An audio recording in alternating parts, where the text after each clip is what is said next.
Ladies and gentlemen, boys and girls, welcome back. Episode 37. Suplex Biddies. Brought to you by the Couch Guy Sports Network. Use the internet one time. Go check them out. www.couchguysports.com. Over 600K views this month. This year. Excuse me, this month. We'd be big time if that was the case. So round of applause to everybody with that. But with that being said, with me as always, Vice President of Talent Relations, Diego Galvis. What am I, John Laurinaitis? God damn. You have. I don't want to be the reason for people to be released. I mean, future Endeavor King. Yeah, that's you, man. Then we have Mr. Legend himself, the King of Norfolk, Virginia, as of today, Andrew Hunneman. You got anything to say, Andrew, about being the King of Norfolk, Virginia? Nope. Andrew officially conquered. Did you want to just say Andrew? Yep. Yep. It's one of those days, boys. You best believe it. Oh, you didn't know? Your ass better call somebody. Oh, what a way to start the episode, fellas. Yeah, that is great. Again, so brought to you by the Couch Guy Sports Network. But, Hunneman feels this right now, as I can tell by the droopiness in his eyes. Hunneman, have you ever felt unable to focus, tired, just low in energy? Yes, sometimes, currently, especially. Well, it's so funny because we understand that feeling, that we understand so well, that the Suplex Biddies podcast is brought to you by our friends, not only at the Couch Guy Sports Network, remember couchguysports.com, go check them out on internet one time, but we're also sponsored by our friends over at Shocked Energy. Shocked Energy is a drink made by gamers for gamers. All their flavors come packed with 180 milligrams of caffeine to ensure that no matter what you're doing, your focus will always be razor sharp to keep you performing at the top of your game. Their formulas are designed to specifically give you a high energy boost when you need it the most, while ensuring to avoid the jitters after too much caffeine consumption. Do yourself a favor. Head over to www.shockedenergy.com. Use the promo code CGSN today for 10% off your order. Check out their green apple flavor box or even their watermelon flavor box. Oh, and don't worry, because guess what? Where do they ship? Worldwide. Yeah. Bro, that's right. Worldwide. Get your Shocked Energy today and let us help you gain your focus and energy back. Also, a lot of Christmas sales. So go check shockedenergy.com right now. Don't want to miss out. Do it. All right. Let's dive in, shall we? Let's dive in. Not like we would dive in back in the day with a DVD player. No, let's dive into the content. Let's get it going, boys. Why did you have a DVD player on standby? Don't ask. Who has DVDs anymore? Don't ask. I said, all right? I have so many questions. Don't ask. We'll talk off it. All right. Now that bit's over. Did Jones make an adult film? He did say the king of, he almost messed up with Virginia and called it something else. You guys got me. You guys got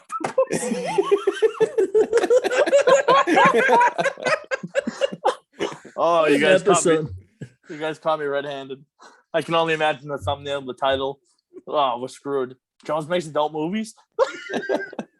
Yuck. Yuck. All right. And this episode is sponsored here by Jergens Cream. Not a chance in hell. Via for them soft pants. Dry skin, peeling facial hair. O'Keefe's. Want to whack? Jergens. Get your bottle today. Yo, honestly, that was good. I think we should think we should reach out to Jergens. It's not that. Let's get it going. This episode is also sponsored by Grillo's Pickles. We like your Gherkins. Oh shit. You had to have a DVD player, didn't you? What is happening on this episode? Oh Okay. no! I'm Suplex redder than Biddies the is up. fucking shirt. I'm redder than the fucking shirt. I'm wearing a shirt. King of Norfolk, right there. Wales. Yeah, that tail. reminds me 100% who you're would've a thought? virgin. I'm the Wales tail, of Virginia, dude. Oh, Who would have thought Hunter goes to Norfolk, Virginia for 1 weekend, and all of a sudden he's bigger than Hangman Page in Norfolk, Virginia? Who would have thought? Oh, oh. fucking wish. But okay, let's get back on track. Also, the Suplex Biddies podcast is brought to you, yes, by a real sponsor this time, I promise, is Exogun. Ever do a workout and feel like you need a massage after? Well, get your massage without leaving the house. Don't let your pain and soreness slow you down. Exogun revives muscle, boosts circulation, and releases energy so you can recover faster and live better. Take it wherever you need it. Work, gym. If you walk on the trail, take it, and put the power of percussion massage treatment in your hand. God damn it, Jones. When do I get an ad read? That's what I want to know. It's portable, adjustable, and powerful. Exogun is trusted by the pros to deliver the ultimate in recovery. Like we said before, you can use it for percussion therapy. What is percussion therapy? Oh, look at that. I said it right. I don't know. You keep mispronouncing it. I can't Google it. I don't know how to fucking spell it. Pasuedo. Pasuedo. Percussion therapy boosts muscle function and recovery by penetrating deep into that muscle tissue of yours with a series of rapid, concentrated, pulsating strokes. Hunter knows about pulsating strokes. Gain back control of your body and achieve long-term pain relief with Exogun. Get 10% off your order with the code CGS10 at checkout, as it comes with a charger, a carrying case. Go get your Exogun today and treat yourself to a massage at a moment's notice. fucking All right. crying. Oh my god. Oh, Jesus. Ooh. Yep. All right. So with that being said, we can dive into the topics that we have. What's this podcast about again? Oh god. Unless we just want to go off the cup, stop talking about wrestling and just Pal Talk 101, episode 1. Season 2. Listen, don't get me started about that. Because if we bring that back on him if you want to give me a general talk show, I would be down for that anytime. We're doing you know what? You know what this podcast has turned into? Persuade Diego to give Hunneman his own show. Let's do it right now. Diego. Sports immediately gets canceled. I don't know about that. I might get picked up pretty quick. Spotify loves content. Okay. Yeah, that's true. He might be getting paid more than Pat McAfee by FanDuel. Who knows? Oh god. Anyways, can we please get back to wrestling somehow, some way? So that's a no on the own show. That is a hell no. Yes. I don't get my own Cleveland show. There is no Cleveland show right now. Well, there is one, but those guys are far more professional than we will ever get to be after 100 episodes. You missed the joke. He was making a Family Guy joke. Yeah. Oh, well, oops. Who else but Quagmire? Oh god. Giggity. Let's have sex. All right, get back on topic. See, this is why what the fuck, man? We can't do this. Reel it in. Fucking DVD players, Gurgans. Oh, all right. Wrestling. So let's get some thoughts on our first topic here. Our first topic is official. Two big names are leaving NXT in Kyle O'Reilly and Johnny Gargano. Mm-hmm. There were rumors and speculations about it the entire time. And guess what? It's official. It's happening. Both guys are technically free agents. With Gargano rejecting a bunch of offers that WWE made towards him, including a potential NXT deal where he would have control over his entire stuff. And he said no. So does that kind of lead in toward how undesirable WWE currently is? Or do you think Gargano currently wants to take time off and potentially we see him back after his kid is born? I think. Start with Gargano. We'll move on to Kyle O'Reilly. Yeah. I think Gargano's taking some time off from wrestling in general just to be around Candice LeRae, their newborn, which is supposed to be due in the next month or so. I can't remember exactly when. I believe it's February, actually. But it seems, he'll be on a little bit of a maternity leave, per se. Probably has plenty of money saved up. He put his shirts back up on Pro Wrestling Tees as well, so he's got a little side income coming in. Show up for an autograph appearance here and there. He'll be fine. He can do. He can go whatever. He's Johnny Wrestling. He'll land wherever the hell he wants, and he'll be a big time player there. So I think he'll be back. I don't think it's gonna be WWE though. No. No. You think he's gonna? I wouldn't. Jesus fucking Christ! Off. We're good. Why?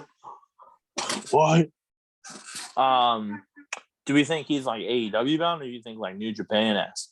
I would like to see him do a run in Japan, just because of his style of wrestling. Seems like it would blend well over there, as well as something if there was going to be a Ring of Honor relaunch, allegedly, which they teased to be April of 2022.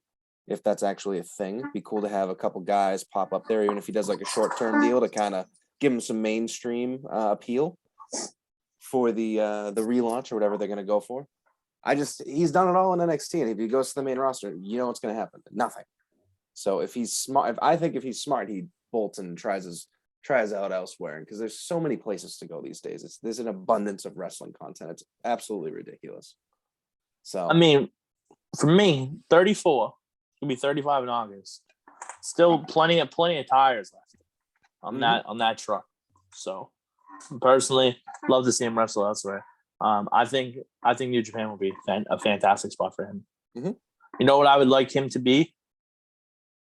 Give me him versus Jay White leader of the Bullet Club. Boom. Done. That could be cool. In. Yeah. Diego? Gargano in the Bullet Club would be sweet. I like that. So I mean, on Johnny Gargano, part of me believes that this is just a partial breakup between him and WWE altogether. There is continuous rumors still speculating that people like Tommaso Ciampa and others could be getting an opportunity to the main roster like Raw or SmackDown. So part of me believes that Gargano could be coming back after his short leave to return to one of those shows. But other parts of me just believe that he's ready to go into the independent scene. I kind of like the New Japan look for sure. But I personally feel like Impact could actually be making a move for somebody like him, where they've kind of been off the radar lately and just kind of on their little gimmicks here and there. Having somebody like him, could actually open a window of opportunities to attract some of the other talents that have been released there.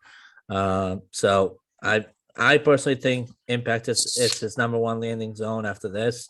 But I also wouldn't be surprised if somebody like AEW made a run for him. Reminder, CM Punk has barely been anything for AEW. And should AEW decide that, that it's maybe time to add something onto that storyline, what better than Johnny Gargano versus CM Punk? I don't see anything wrong there. I at first I didn't mind CM Punk in AEW because of the crowd pop that he got when he came in and all the attention he's gotten and all that stuff. But in terms of talent relations, it's just a big name filling in a gap for AEW. It's not like a severe talent joining AEW and showcasing what he's truly made of, like Bryan Danielson or Moxley have been doing for them when they joined in. So for me, I really wouldn't mind CM Punk. I mean, he'd be making waves in that promotion as well. He'd be joining names like CM Punk, like I mentioned, Bryan Danielson, Ruby Soho, Adam Cole. Why not? So yeah. I mean, don't get me wrong, it would be nice, but I just feel like AEW, again, not enough TV time for all these people. So they're gonna have to cut it down a little bit. But I mean, with shows expanding and all that stuff, it wouldn't be surprising if they'd be making some shuffles around and decide to have some double shows going throughout the week. I don't know. The way AEW is trending right now, WWE should be a little scared. That's all I'm gonna say. Yeah, absolutely. What about Kyle O'Reilly? Kyle O'Reilly, I think, is for sure in AEW. Yeah, even if it's only like a short run in AEW, he has to go back for the Undisputed Era reunion. I don't see how he couldn't. It's all right there. The writing's on the wall. You get two of your best friends that you had a successful, clearly super successful run with in another company, and he can throw them against the Young Bucks and Omega if he comes back in time for them to still be a unit, or they could all just become the Elite and then have some dissension once people come back. Then you get some feuds going into like next summer. You need to see that. He'd get some crazy pops. He'd get to break out the moves that WWE kind of was like, don't do that. His move set is far deeper than he was allowed to really show. So it'll be nice to see him break out some of his more hidden gems if he jumps over to AEW and teams up with the boys. So I think that's just a foregone conclusion. It's just a matter of when. Yeah, I mean, I would agree with that. But again, 2022 does offer any opportunity, and after the final revisions are done to the books of WWE, who knows? There could be some openings where they would say, feel free to bring back some of your talent. You have this certain cap space that you can utilize to bring back some of that talent. Would not surprise me at all if Kyle O'Reilly was one of the first guys that they worked on. Because if anything, if they were to bring him back, O'Reilly actually would make a crap load of sense on a show like Raw, where he could feud with quite a few there. SmackDown as well. He could have a phenomenal feud with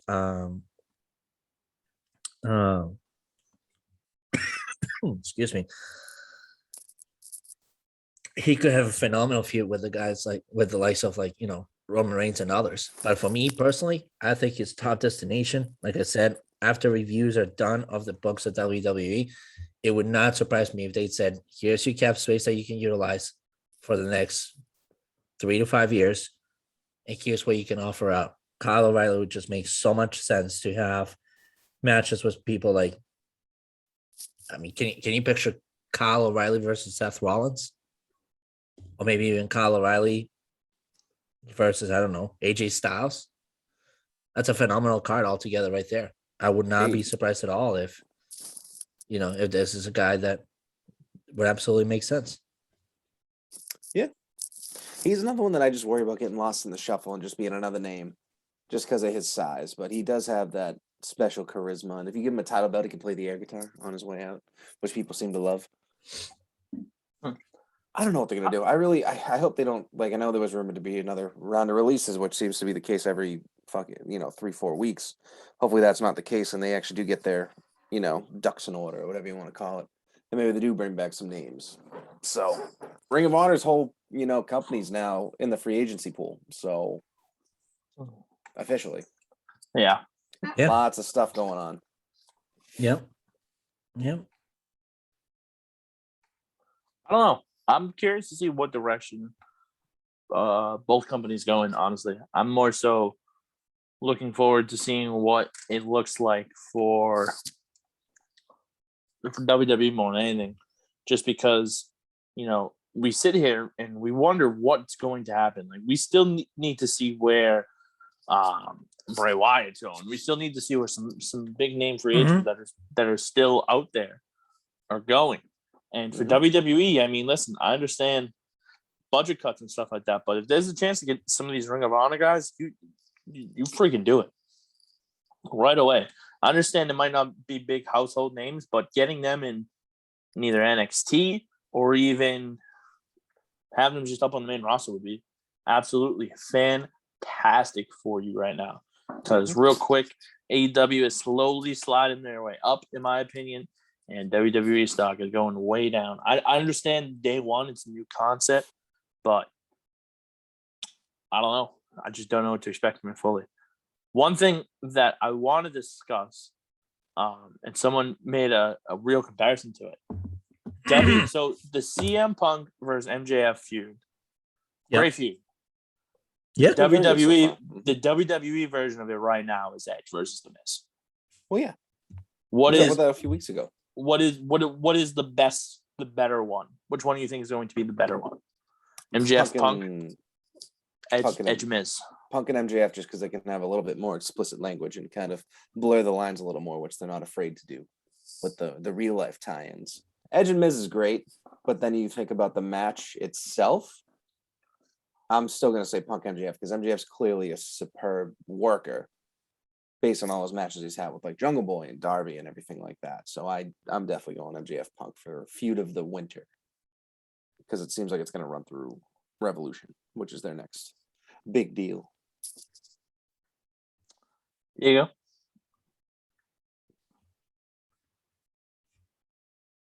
Great question, honestly. I don't know. I really just don't have an answer on that one. I kind of agree with what Hunneman just said about the winter matchup that he was talking about, but other than that, I don't know. I'm stumped on that one. So I think for me, my only thing is that I understand that both of them are very much so just to get pops, because if you think about it, Edge versus Miz, both men on the mic, phenomenal. Mhm. MJF is a guy that's kind of blown onto the scene since joining AEW, and now he's going up against one of the best promos I've ever seen in CM Punk. And they're just going banger after banger after banger. Mhm. I'm just curious to see how they play that feud out more than anything. But I do think that there's potential for Miz and Edge to have. I mean, listen, I understand Hunneman, like you said, the little more explicit language and the promos and stuff like that. I'm not sold on their match being as great as everybody hyped up to be. Like, I think Edge and Miz could put on probably one of those matches that you look at in 2022, and it could potentially be talked about as the match of the year for the entire year, based off of I strongly disagree, but bold. Okay. based off of, obviously I know Miz hasn't wrestled in a while. Edge is up there in age. I don't know. It's just the way I look at it. Like, I mean, for me, that's the problem though, because Miz, we've kind of known to what extent he's good on the mic and to what extent he can develop his promos. And we've known all along what Edge can deliver in terms of his promos and the personalities that he brings in, especially, the last one that he brought in when it was, all out, him versus Seth Rollins. So there is that banter to be had. However, I think authenticity here is what matters the most, because you've been so accustomed to a certain level of promotions to be delivered between these two that when you look at MJF and the others, like, there is so much of originality being brought in from MJF that it just gives them a gigantic edge over what WWE can already, be preparing to deliver between these two. And the fact of the matter is that for WWE, it needs to get to a certain level of personal before it becomes good. While with MJF and those guys, it just blows off. It just blows off. There's no personal trade-offs. It's just all about how good their talent really is. Mm-hmm. And that those are things that fans are just not prepared for when that gets delivered. And that's what actually attracts fans around. It's new content, original content. Nothing like, we already know where Miz is gonna go, and we already know that Miz is gonna probably utilize Maurice a little bit in there in the promos. He's probably gonna have to utilize her anyways to give her some sort of TV time because they just brought her back. What is Edge gonna do? Bring in some of the oldies as well?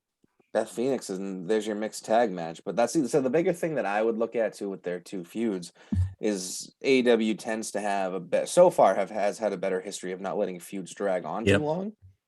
And WWE could literally run this feud through like WrestleMania to be the big mixed tag match on the show, because they love to have one every year. And I just think that's a long time to have them feuding with each other. So that's where my hope comes in more for Punk and MJF. I figure they'll fight. It's so infrequently that they do it more than once, one-on-one.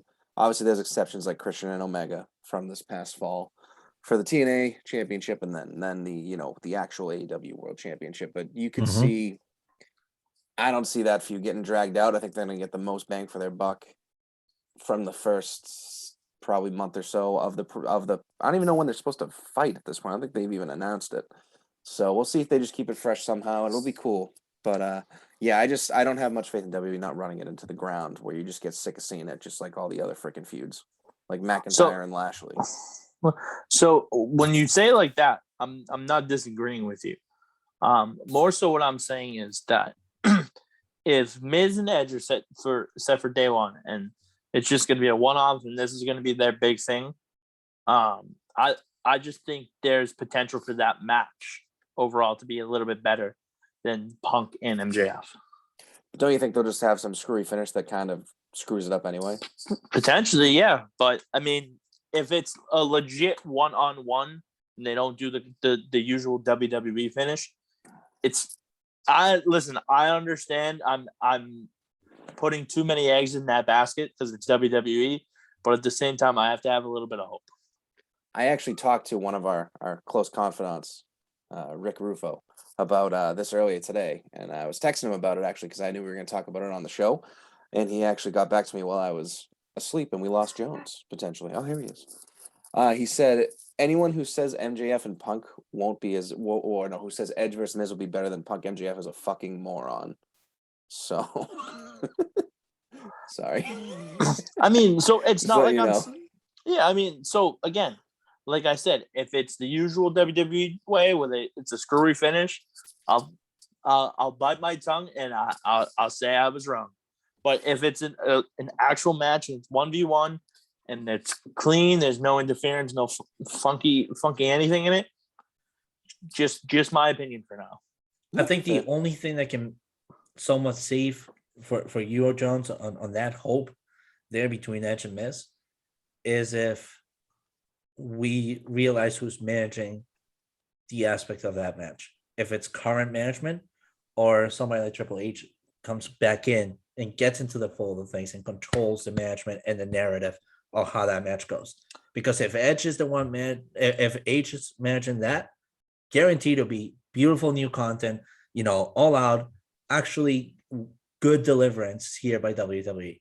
But if it's current management, it's going to be so PG that it's going to be more like rated G than anything else. Well, the producers, it's the same producers they have for all, there's a lot of backstage producers, honestly, and certain ones get the big matches. So you could see like a Michael Hayes get that one, or even like a Tyson Kidd. But in the end, it all goes through Vince McMahon. And if he says, well, I like this feud, I want it to go on for another 3 months, then you're going to get all the screwy stuff. Yeah. I hope it's, again, I'm sorry not to shit all over your opinion, Jones. I just don't want them to. They have something good going there. It's the PG version of what AEW is doing. Of course, there's that real life animosity somewhat that they're bringing in, where Miz is saying, back in the day, you didn't have my back because people were giving me shit and said I didn't belong, yada yada yada. And there's that little extra heat. Yeah. Oh yeah, in the feud, so they could do good with it.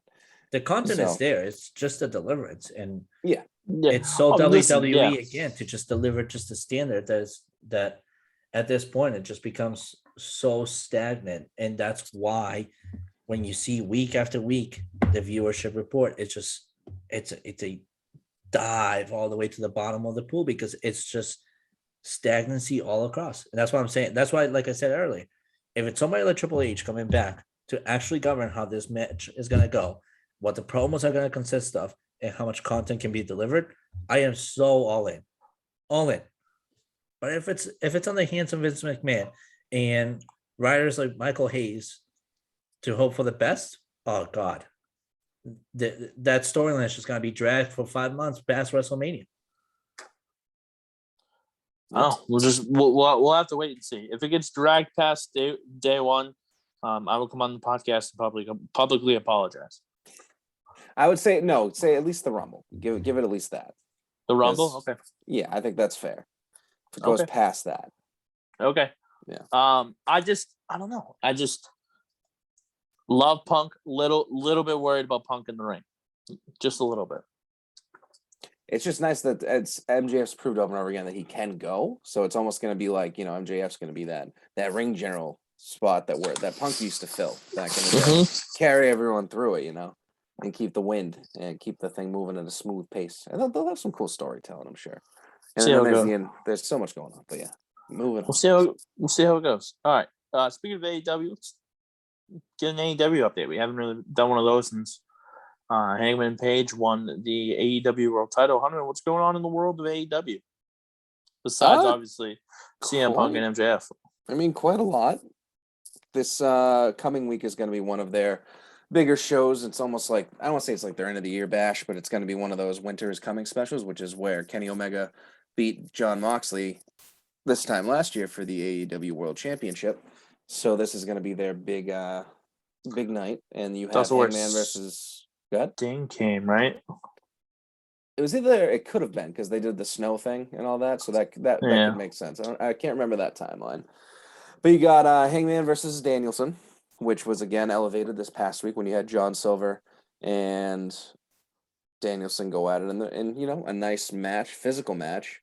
Silver just somehow keeps, you know, shining in these freaking singles opportunities. And they kind of kept Hangman a bit away from it. I believe he came out at the end or something like that because Danielson got aggressive. And he's been doing this thing where he beats every member of the Dark Order senseless and could just pin him 1, 2, 3, but then decides to throw in one of many submission holds to choke them out or make them tap out when they're already beaten to a, you know, lifeless pulp. So he's doing a good job in his role right now.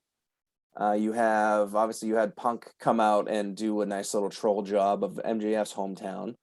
Because you saw earlier in the day on Wednesday, MJF, you know, usually the guy that'll go on Twitter and say, hey, this city that I'm in's full of trash, everyone's mid, all that. But he said, you know what, Long Island, these are my people, let's fucking go. And the show starts off, or it was early on, and Punk came out to MJF's music, which is one of those classic heel maneuvers. And then he just rashed on Long Island for like almost an uncomfortably long time. And you could tell he was having a good time with it. And the fans were enjoying it to an extent. But, you know, it was good. And, you know, they'll, I do want to know when they're going to have this match because I kind of thought it was going to be Winter is Coming, but again, they're trying to bring it on a little longer. There's just so many things. You know, Cody is now going to be challenging Guevara for the TNT Championship coming up soon. Guevara should beat him. Oh, yeah, I agree 100%, which is Cody's got all those burns and everything from that street fight a couple weeks back. So as long as he's like cleared and can take bumps on his smoldering skin, then he should be able to put on a quality match. Dude, you remember that they were one of the first matches, I believe, right? Didn't Guevara and Cody Rhodes square off? Yeah. At the beginning of AEW? Yep. It was one of those like young guy kind of getting his props moments. So it's another little full circle thing. And look at how much Sammy Guevara has accomplished, and look at Cody Rhodes, who hasn't necessarily done much. So now you're coming back to see if Cody can get back on top. TNT title, tag division's as strong as ever. It's just good. I mean, again, I haven't looked forward to a 2-hour set of television viewing that I have to AEW, which seemingly is every week for the last, I don't know, 6 months, maybe more.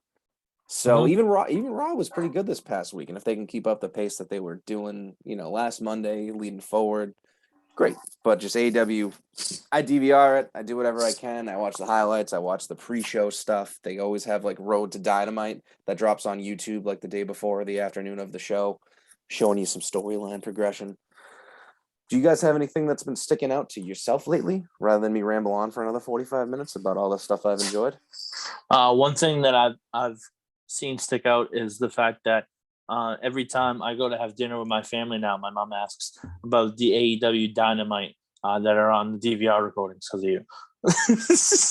Have you watched it yet? And I said, nope. Is it me? Not yet. I'm coming. Oh, it 100% is.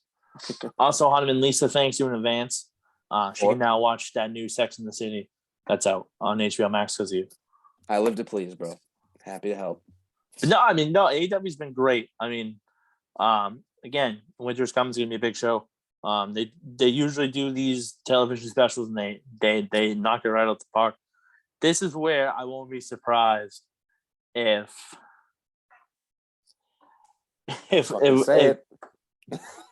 Bray Wyatt comes out, man. Okay. I was going to say, I'll run up the street and slap you upside the head if you say something I think you're going to say.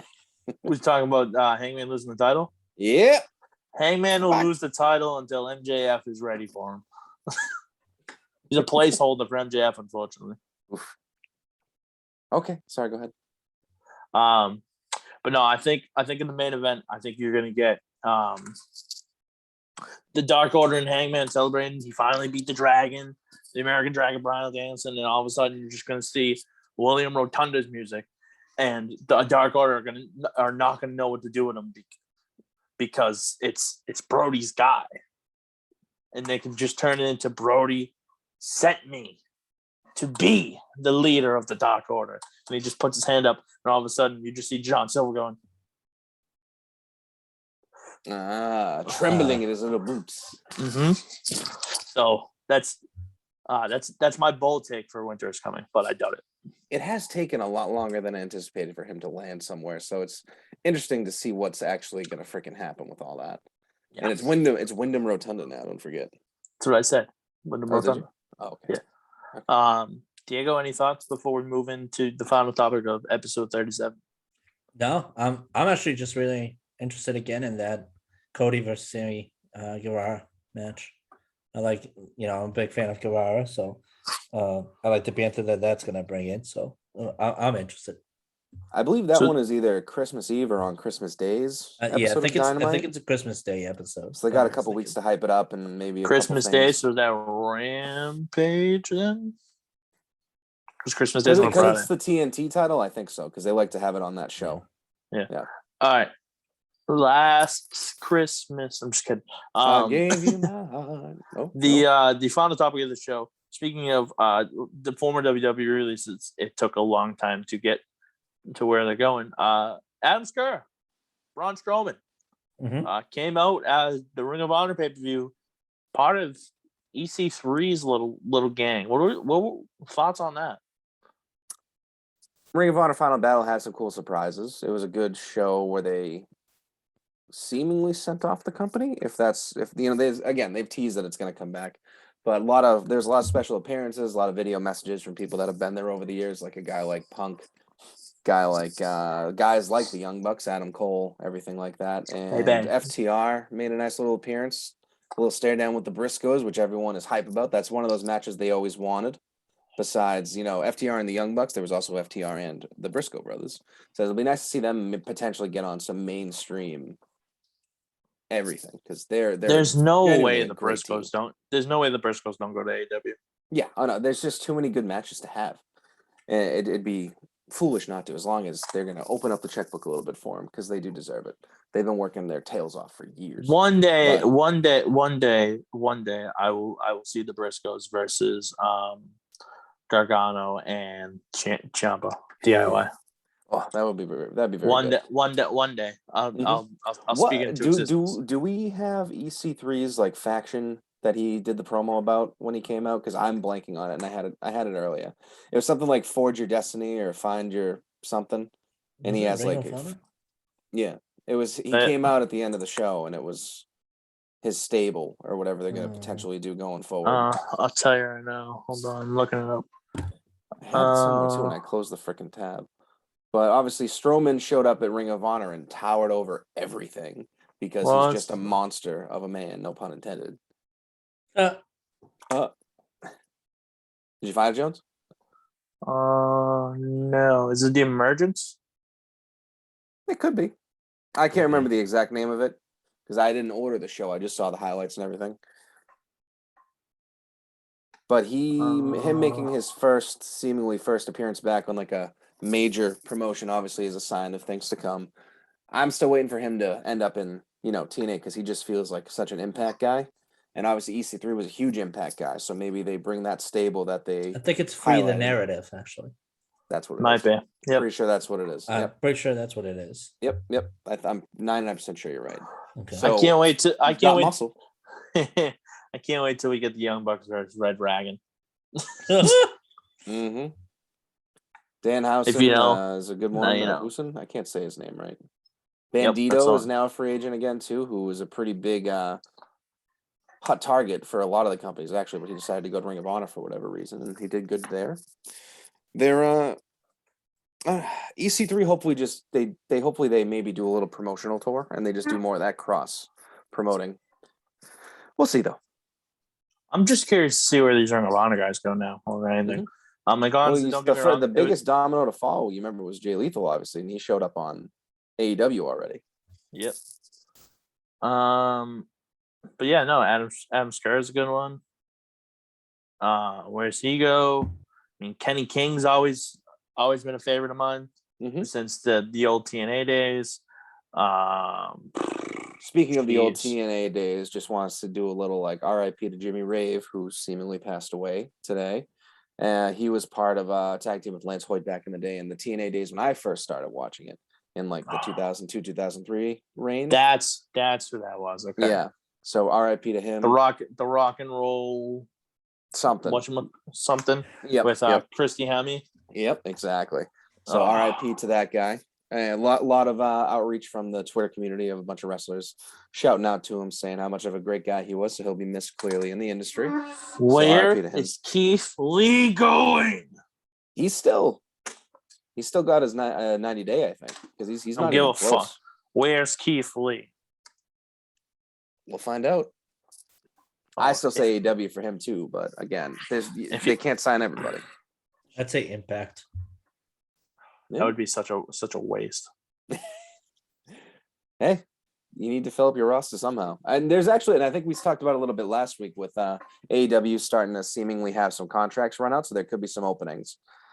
And I don't want to say I don't think Big Swole was getting paid, Muko bucks or anything like that. But she, obviously was a person on the roster that they want to give some time to on their YouTube shows, all that. She's gone, potentially guys like Joey Janela, other ones, etc. So we'll see how their roster shapes up going forward. Could be a big overhaul, honestly. Mm-hmm. Mm-hmm. Ooh, that is something. Formerly known as Bronson Reed, Jonah has said that he wants to fight Keith Lee at some point. Mm-hmm. He popped up on TNA and beat the piss out of somebody. Yeah, he's doing the Battle of Los Angeles. It's PWG's prestigious tournament. Yep. So that's they got some good fucking names already for that thing. I wish you could see it somewhere rather than having to. I wish they streamed it, but not. Yeah. All right. Any final thoughts before we conclude what's been a wild episode 37? No. Yeah. No. None. No. None. Looking forward to seeing how day one shapes up. Obviously, again, you had the Brock and Sami Zayn promo segment on SmackDown this past Friday, which I've watched several times on YouTube because it was very enjoyable. But, Brock's wearing overalls now. He's trying to get Sami to go hunting and fishing with him. And then Paul Heyman just does his little spiel where he's like, that beast head carded, and then he just snaps and beats the shit out of everybody. So we'll see how that keeps playing out. Roman was gone for the week, so Heyman was seemingly aligning with Brock, and they're still treading that line of who's he actually, whose corner is he in, all that. That's going to be there. Obviously, day one match, and hopefully Sami Zayn keeps getting a little bit more screen time because, again, he's just killing it, just like almost every other opportunity he's had. So we'll see what happens. Yeah, I don't know. I'm definitely curious to see what the rest of the card looks like. Right now, 4 matches on it. We know, obviously, the triple threat for the WWE title, Big E, Seth, and Kevin Owens. The Universal title between Roman and Brock, Edge versus Miz, and then the SmackDown tag titles, the Usos versus the New Day, which is always a banger. Mm-hmm.